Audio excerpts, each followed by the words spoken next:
Rudens ražas svētkus latviešu draugu kopa Atēnās svinēja kopā ar bērnu klubiņa Jautrie apelsīni sezonas atklāšanu. Bērniem un vecākiem pulcējoties netālu no Atēnām esošajā Varnavas ciemā. Bērnu klubiņš Jautrie apelsīni Grieķijā pastāv jau kopš 2019. gada un organizējam reizi mēnesī šādas jauniešu vecāku bērnu tikšanās. Sevišķi pievēršot uzmanību gadskārtu svētkiem, kurus atzīmējam pēc iespējas tuvāk latviskām tradīcijām.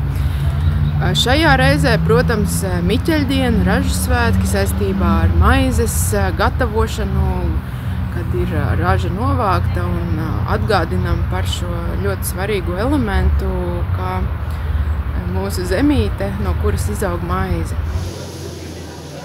Šoreiz bērnu klubiņš tikās Eiropas maizes muzejā, kuru latvieši vienmēr ir laipni gaidīti.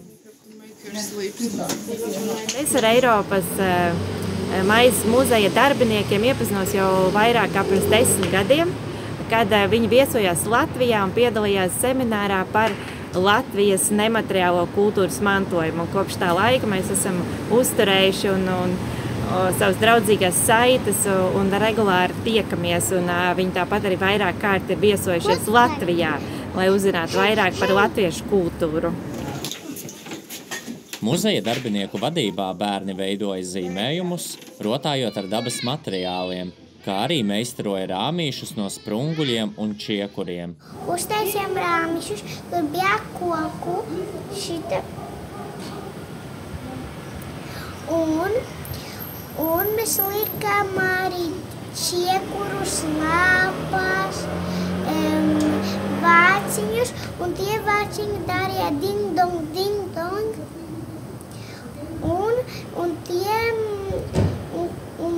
Un mēs izkrāsojam lapas, kur ir virsū, un es biju ļoti priecīga satikt draugus. Ar aizrautību darbojās arī bērnu māmiņas, veidojot kolāžus no dabas materiāliem. Šo darbnīcas tēma bija mežs, kas ir ļoti tuva, protams, mums latviešiem, bet tāpat arī kalnos dzīvojošiem grieķiem, kas pēdējos gadus jo īpaši nopietni saskarās ar meža ugunsgrēkiem, kas iznīcina skaistos mežus šajos apvidos.